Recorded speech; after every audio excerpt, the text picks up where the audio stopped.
Welcome to Housing for Good, a podcast dedicated to housing topics and issues affecting our communities in McPherson County and beyond. With years of experience and expertise, hosts Chris Goodson and Karolyn Moore discuss housing challenges and opportunities with other experts from a variety of housing fields.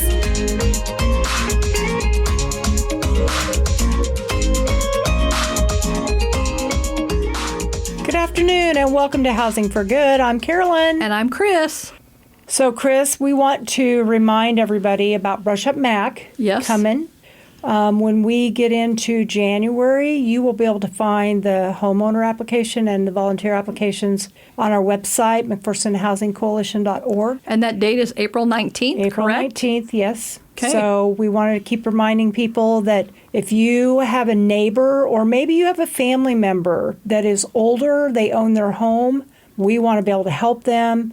If you are a single person or your family, I know when my kids were little, I used to love Brush Up Mac because we would go do it as a family. Yeah. And go serve and help. And so we want to encourage our families that are listening to be involved with that, and that'll be coming, more information in January. So here's the other thing, too, is I think we have a classroom that does it every year, a fifth grade classroom. We do. So if you're a teacher and you have a classroom, what a great project for your students to get them started volunteering at a young age. A coach with your team. Yes. Yeah, there's all youth groups, there's all different ways that people can volunteer. Yeah.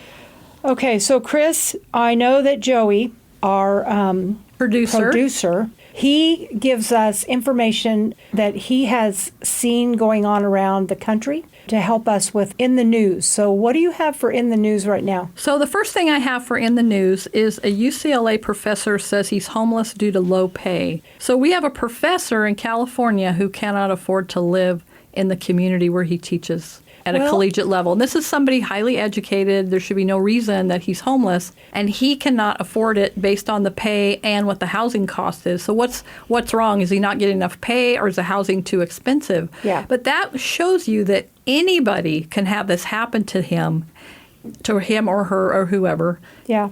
This can happen to anybody. That's what scares me, is because this could happen to anybody. If a professor can't figure this out, what happens to the rest of us? You know, we have had, I used to work in the school system here in McPherson years and years and years ago, and we had school teachers whose kids qualified for free or reduced lunches. I mean, it's happening here too. Oh, absolutely. We have professors, we have teachers, we have people that are professionals in their area of work that the rent is too high. Yeah. They struggle to make ends meet. What else you got? Well, this is a really interesting. In Kansas City, which is closer to home than California, landlords sue Kansas City over discrimination ban to deny tenants who use housing vouchers. So I think what that's saying is if you have a housing voucher and I'm a landlord, I don't get to decide if I rent to you just because you have a housing voucher. And I don't know how I feel about that. I mean, we want to make sure that our families have a place to live with that housing voucher, but at the same time, as somebody owns a property, at what point do they not have, the decisions about who's going to live in their units? I don't know if to me that's discrimination or not. I mean, we have race discrimination and all the other things. Is that discrimination? I don't know. I mean, well, I know here in town, I routinely hear from clients or possible clients, there are certain landlords here in McPherson that will not accept a housing voucher. They don't want the government, that's in air quotes, the government, to be able to tell them what kind of condition their property can be in. We just had this conversation not very long ago about lead-based paint. Yeah. They don't want the government telling them, hey, you've got to deal with lead-based paint. It could harm the people that rent from you. So, yeah, it gets really tricky. Those are tricky. Yeah. I mean, at what point do you have my rights versus your rights, basically? Exactly. Homelessness versus having a home.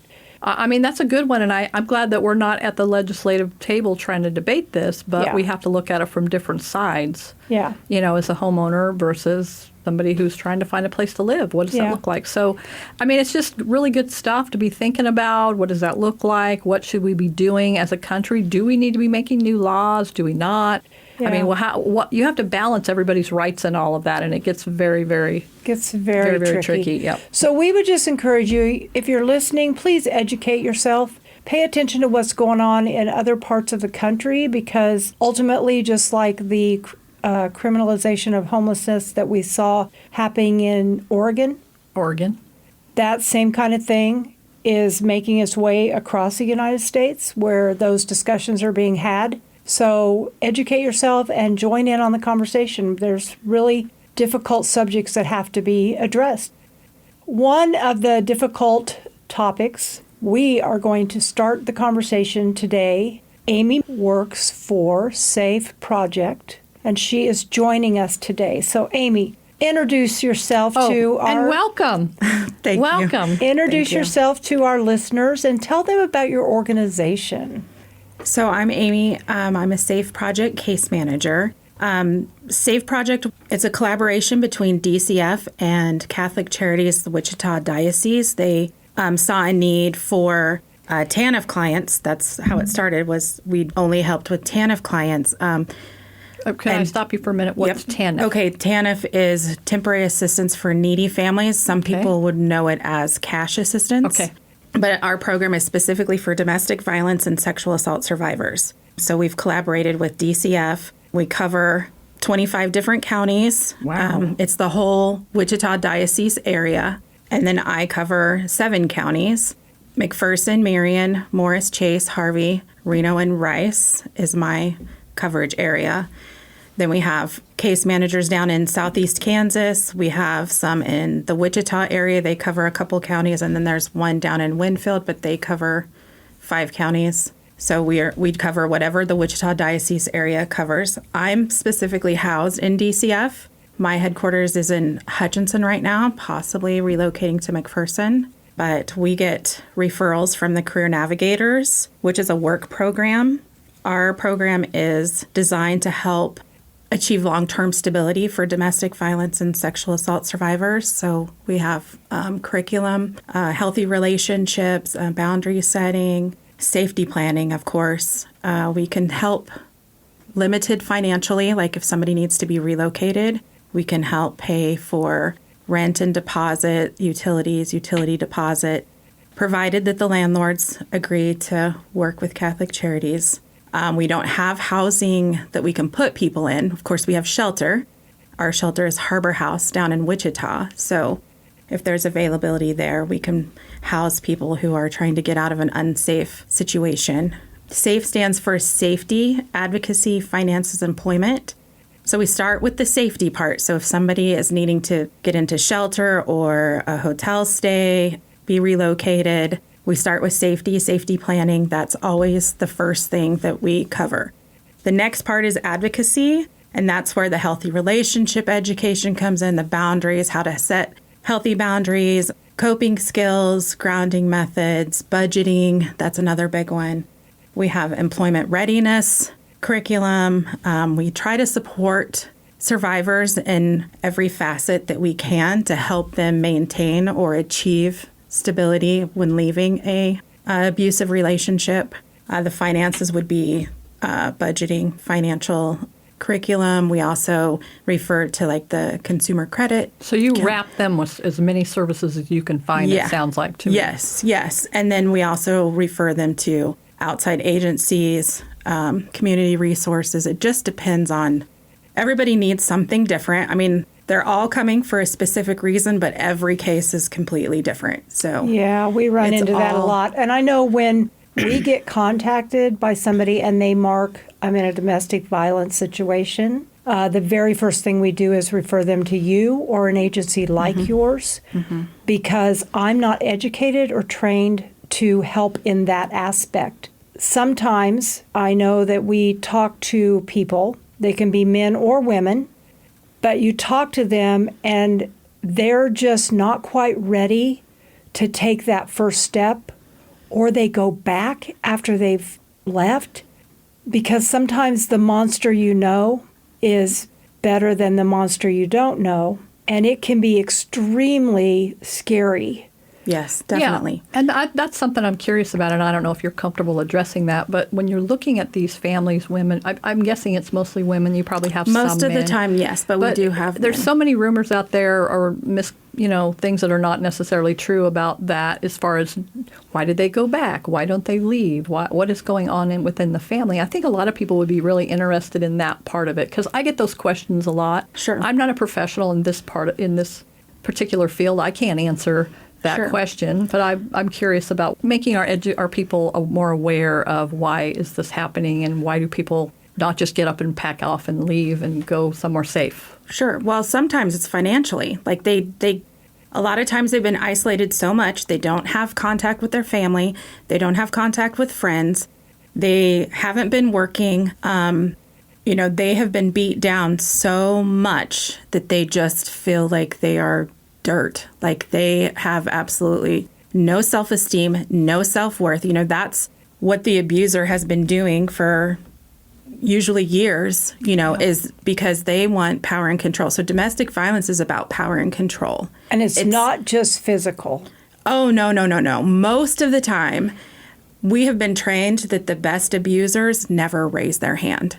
It's always the threat of that physical abuse. So it's the power and control wheel will explain all the different spokes, but it's a lot of psychological abuse, emotional abuse, the isolation. If you don't have access to your car, like if your abuser isn't letting you go to the grocery store, or if he does go to the grocery store, then you have to bring back everything that you bought, a list, and then you have to explain all of the things that you did because they don't trust you. I mean, it's very intense. And when you're used to living that way and then you get out, the freedom is almost scarier because you don't understand what to do. Like the freedom is almost just too much. It's very overwhelming. That's great. That's great information, I think. We've had a few women that have been in our housing program. And like I said, they're working with Amy or somebody like her.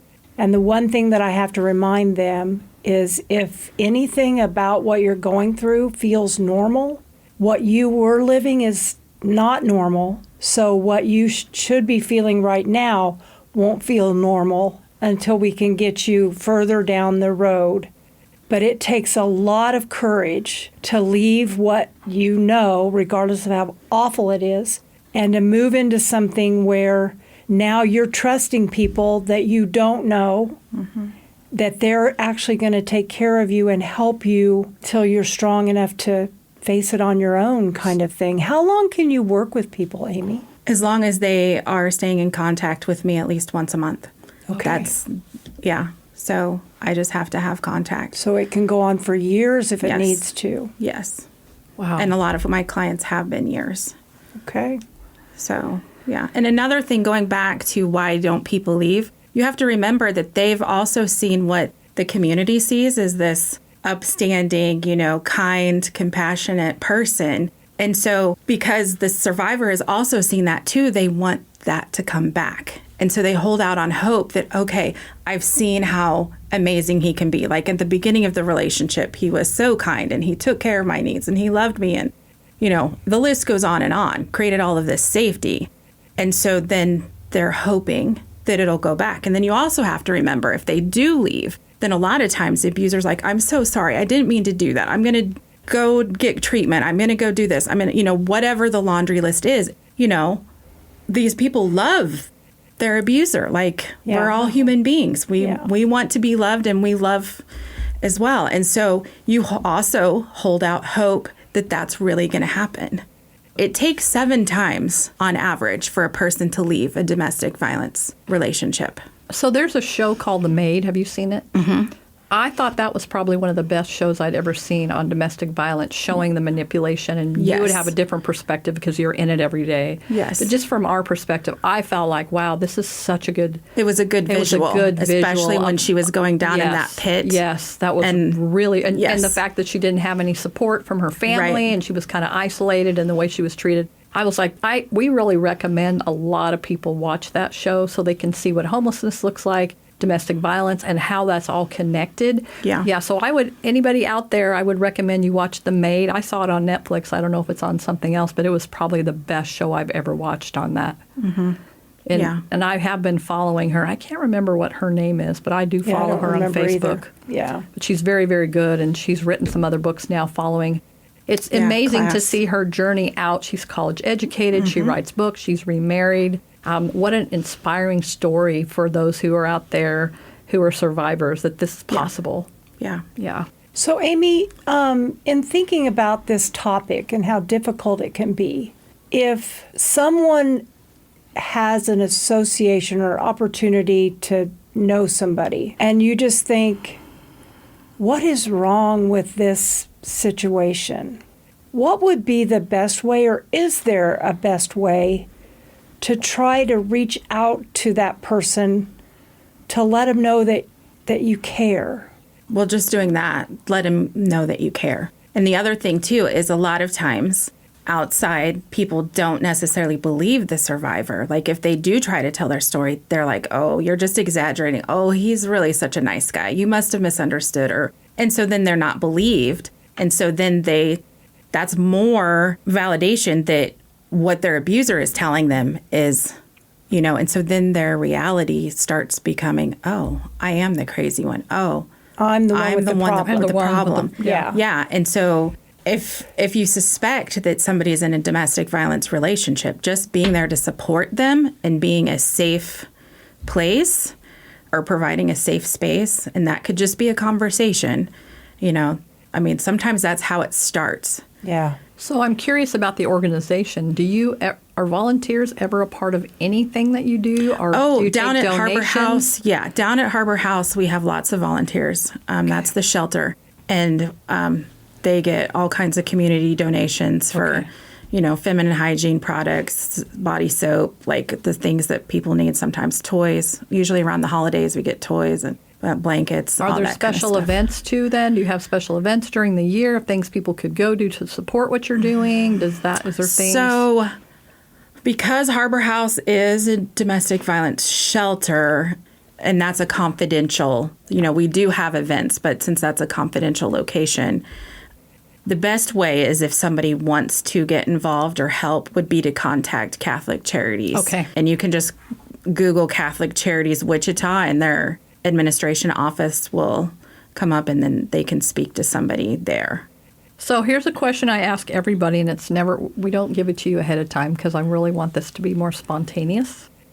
If you had no boundaries, what would you like to see happen with your programs? What would you do? Would you do something different, like build a village, or what would that look like for you if you had no boundaries and you could make a huge impact with the families that you're working with? Yeah, I would love to have basically the tiny house project, but on a huge scale. Mm-hmm. So that way we would actually have housing to put survivors into, to give them a safe space so they can recover. Because it does take time.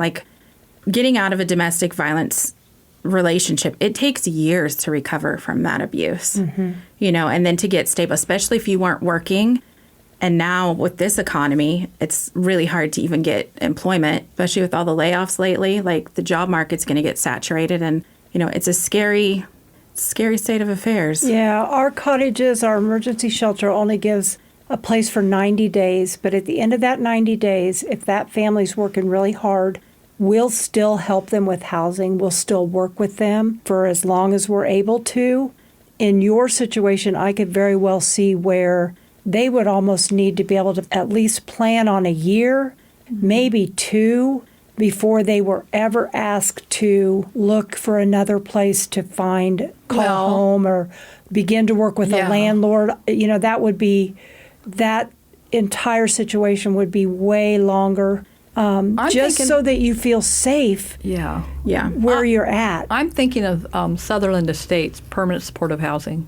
Yeah. That's what you need, is permanent supportive housing, where they would be able to live there, 30% of their income, all the support that they need to have For neighbors. as long as they want. Yeah. As long as they want, neighbors that are supportive, people who've been through the same thing that they've been, providing all of that for them. I think that's where I would head with that, is something like that. Yeah, and having in-house therapy for both survivors and children. Yes. That's another hard one, too, is getting them Yeah. plugged into a therapist. And Do you see a lot of your domestic violence cases that you work with, there are children involved? Oh, yeah. I Yeah. would say high majority.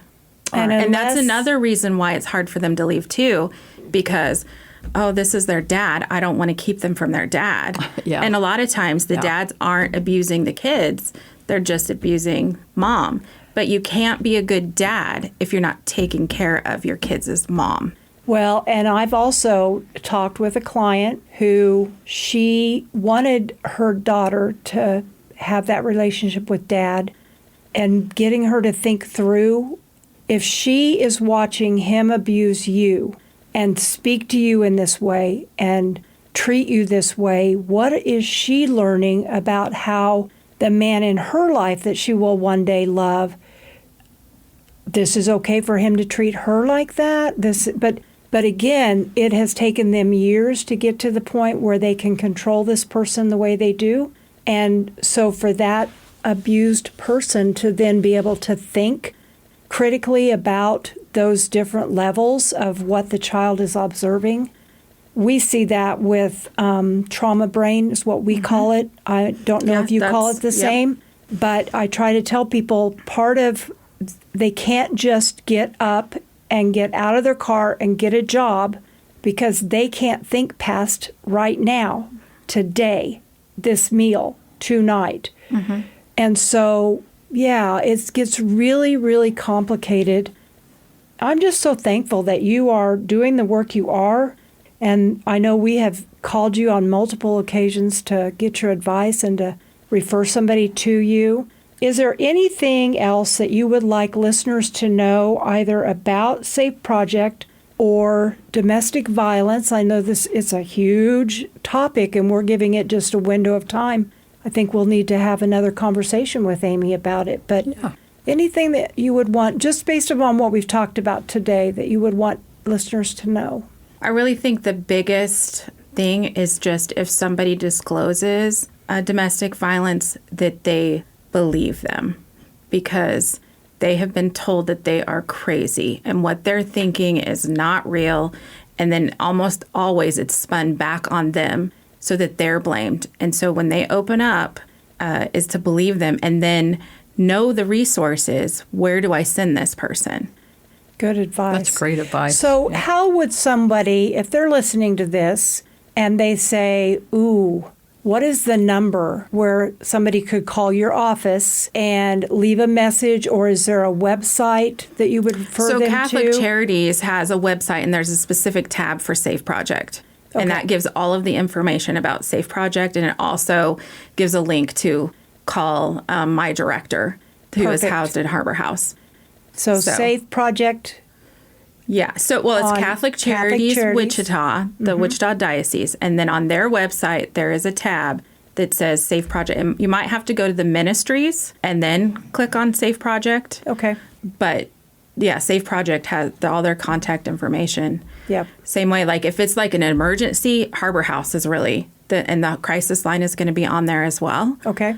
So But they if can it's a big emergency, probably Yeah. 911 needs to be called first. Right. Yeah. Okay. And So if I'm then- trying to flee, but he's not there, I can drive and go to where your location and be safe. How, since it's a secret location, how do they? Well, you how have does to that call work? the crisis line. Okay. So, and then they will direct them to whatever resources or, Okay. you know, what needs to happen. So that's how that works. Okay. Perfect. Well, and I know for here at the Housing Coalition, we get people that reach out to us, so we refer them on Yeah. to where they need to be, and then we can help with that housing component. Just don't want anybody to ever feel like there's no hope or resources or a way out of whatever situation you're dealing with. So please, by all means, if you know somebody or you are somebody that finds yourself in this type of situation, reach out, because there is help out there.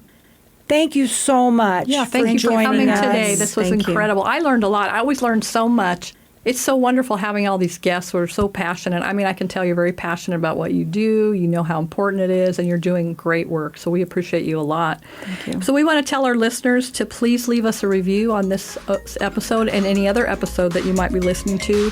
Make suggestions about future people who could come on our show. We love to talk to different people.